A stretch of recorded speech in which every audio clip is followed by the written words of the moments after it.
A 3 meses y medio de la madre de todas las elecciones, Grupo Financiero Citibanamex advierte el riesgo de la intervención del crimen organizado en las votaciones. A través del análisis titulado Elecciones 2024, los riesgos de la violencia político-electoral, comenta que aunque en los últimos años algunos delitos de alto impacto han disminuido, México se mantiene como uno de los países más vulnerados por el crimen organizado en el mundo. Citibanamex señala que la actual reducción en la incidencia de homicidios no parece estar asociada a la estrategia federal en materia de seguridad. El grupo financiero explicó que en los últimos años se ha incrementado la violencia política, con la cual el crimen organizado busca intervenir en la competencia por cargos de elección popular en todos los niveles. Para lograrlo, intimida o incluso elimina a quienes amenazan sus intereses. En sentido contrario, el presidente de la República rechaza este informe de Citibanamex, descarta cualquier intromisión del crimen organizado en las elecciones. No se va a desatar la violencia, ya no están Calderón ni García Luna, dijo. Acusa a los opositores de tratar de enrarecer el ambiente político. El país está en paz y hay gobernabilidad, asegura López Obrador. No vemos nosotros que se desate la violencia política, electoral. Va a seguir la misma tendencia a que disminuyan los delitos, sobre todo los homicidios. Tenemos 20% menos de homicidios y seguimos trabajando, no hay ningún problema. Acerca del narco, ya no está Calderón ni García Luna. Ya. ¿Qué más puedo decir? El Instituto Nacional Electoral señala que la seguridad de los candidatos ocupa y preocupa a este máximo organismo. Al momento solo han recibido 4 solicitudes para obtener seguridad de aspirantes a diputados federales. La consejera presidenta Guadalupe Tadei destacó que las medidas de protección cubren a los candidatos presidenciales, a los aspirantes a diputados, a senadores, a gobernadores y a la jefatura de gobierno de la Ciudad de México. Con uno, Agustín Velasco informa. El Instituto Nacional Electoral ha recibido 4 solicitudes de protección para aspirantes a cargos de elección a nivel federal. Habría que decir que ya la presidenta compartió un protocolo, por lo cual ya hemos recibido 4, me parece que nos dijeron ayer, solicitudes de medidas de protección. Se trata de una candidatura por la presidencia de la República, una en Chiapas, otra en Morelos y una más en Veracruz. En conferencia de prensa tras la firma de un convenio con la Cámara Nacional de la Industria de Radio y Televisión, la consejera presidenta del INE afirmó que preocupa el tema de la seguridad en el proceso. También el acompañamiento en materia de seguridad para todo el proceso electoral, que es el tema hoy por hoy que preocupa a todos los actores en el proceso electoral y preocupa, por supuesto, al Instituto Nacional Electoral. Guadalupe Tadei adelantó que el INE acordó aportar a las autoridades de seguridad información sobre incidentes operativos. Enriquecer de datos a la mesa, al equipo de seguridad que está a nivel federal, era uno de nuestros compromisos. Nosotros estamos buscando toda aquella información que esté registrada en el Instituto Nacional Electoral y que provea de elementos para que las propias autoridades en materia de seguridad tomen medidas adicionales. Sin embargo, recordó, el INE no tiene atribuciones para elaborar mapas de riesgo. Y en comunicación con el Tribunal Electoral del Poder Judicial de la Federación se establece que los mapas de riesgo no son atribución del Instituto Nacional Electoral. Con imágenes de Carlos Alberto Rodríguez e información de Agustín Velasco, 1TV. A este tema también se refirió el presidente de la Junta de Coordinación Política del Senado, el morenista Ricardo Monreal. Monreal hizo un llamado al INE y al Tribunal Electoral del Poder Judicial para realizar un mapa precisamente de las zonas de riesgo. Ricardo Monreal dijo que las autoridades electorales tienen la posibilidad de identificar los focos rojos en materia de seguridad. Sin embargo, descartó riesgos durante las votaciones del próximo 2 de junio. Se puede, es voluntad política. Para mí es un tema que debe de atenderse y que el INE y el TRIFE debería estar levantando, lo saben ellos, levantando un mapa de riesgos de alta probabilidad de inseguridad. Se puede hacer porque sus órganos locales, sus consejos distritales, todos tienen conocimiento de las casillas donde históricamente hay problemas. Yo no veo riesgo, ningún riesgo en la elección por violencia, no lo veo.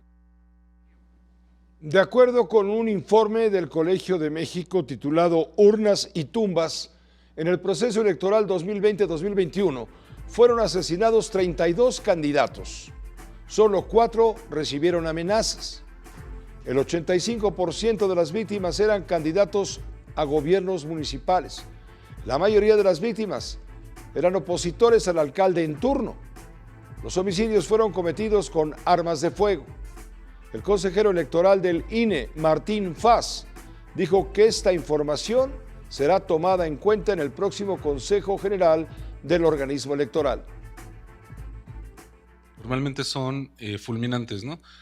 No hay amenazas en 28 de los 32 casos y normalmente son ataques a balazos. Esto es una complicación porque el esquema de seguridad para las candidaturas que se establece, que incluso se estableció hace poco, uno de los criterios para la asignación de seguridad a las candidaturas tiene que ver justo con la existencia de amenazas. Habrá de colocarlas en la mesa del Consejo General en el próximo informe de seguridad que se presentará en la sesión del Consejo las próximas semanas. Urnas y tumbas, así se llama el informe del Colegio de México que está siendo estudiado. Ahora, es un hecho. Ese informe revela que el fantasma de la violencia amenaza las elecciones. De tan repetido este concepto de la violencia electoral, prácticamente, por desgracia, se está volviendo lugar común. No olvidemos que en el proceso electoral de 2021 hubo 782 ataques contra personajes de la política, de los cuales 35 fueron asesinados. Esto lo revela la consultora Etelect. El panorama para este año es igual de oscuro. En lo que va de 2024, una decena de aspirantes y funcionarios han sido asesinados, la mayoría por el crimen organizado, sin descontar venganzas políticas y de otro tipo. La pregunta es, ¿por qué se ataca y a veces se mata a los políticos hoy por hoy? Es una buena pregunta para la maestra Alejandra Cuyen, analista política, minuciosa, claro, en estos temas que tanto le gustan. Alejandra, muy buenas noches, estamos enlazados.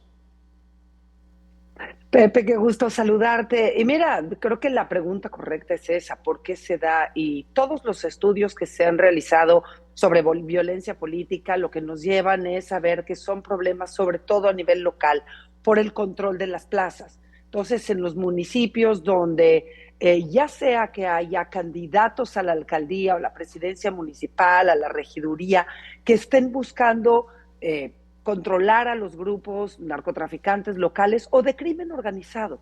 Y es importante resaltar que crimen organizado y narcotráfico no son lo mismo. El narcotráfico es parte del crimen organizado, pero dentro del crimen organizado hay muchísimas variantes y muchas veces hay municipios en los que el crimen puede estar descontrolado y no necesariamente se trata de uno de los grandes cárteles y no por eso lo podemos subestimar.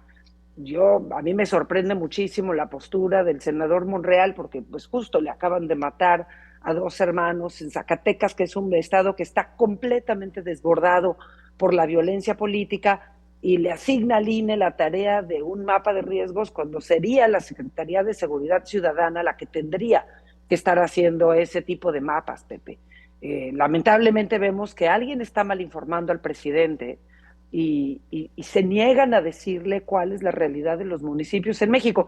No veo estado alguno, Pepe, en el que no haya por lo menos 1 o 2 municipios con altos niveles de riesgo de violencia política. Y esto porque la presencia del crimen organizado en los distintos municipios, o por controles de rutas, o por controles de territorios, o simplemente por controles de información de eventos que hayan sucedido, está básicamente por todo el país desparramado, Pepe.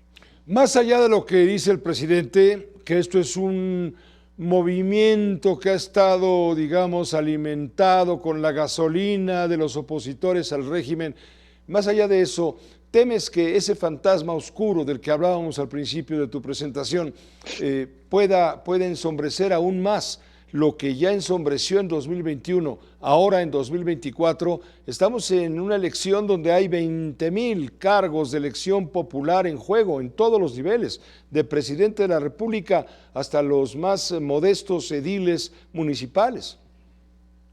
Mira, Pepe, no sé si el gobierno federal se va a tomar en serio esto. Ha habido algunas señales de que sí lo van a hacer. De hecho, la Secretaría de Seguridad Pública y Ciudadana está ya de acuerdo con el INE para generar estos grupos de apoyo a los candidatos que así lo requieran. Lo que preocupa es que justo escuchando a Guadalupe Tadei, pues son como que bajo demanda y sobre todo centrado en candidatos federales. Y los que más vulnerables son los candidatos municipales y eventualmente los estatales. Ojalá veamos en las acciones de los propios gobiernos estatales el que hagan este tipo de mecanismos de protección. Mencionabas el estudio del Colegio de México, que justo Sergio Aguayo presentó hoy, de hecho hay una columna suya en el Reforma, donde menciona cómo los estudios que han realizado sobre todos los casos de violencia no solo no avisan que los van a matar, sino cuando estos han tenido protección, sí se ha logrado reducir dicha violencia o por lo menos el evento del homicidio. De alguna manera se logra la protección o la contención de estos eventos de violencia.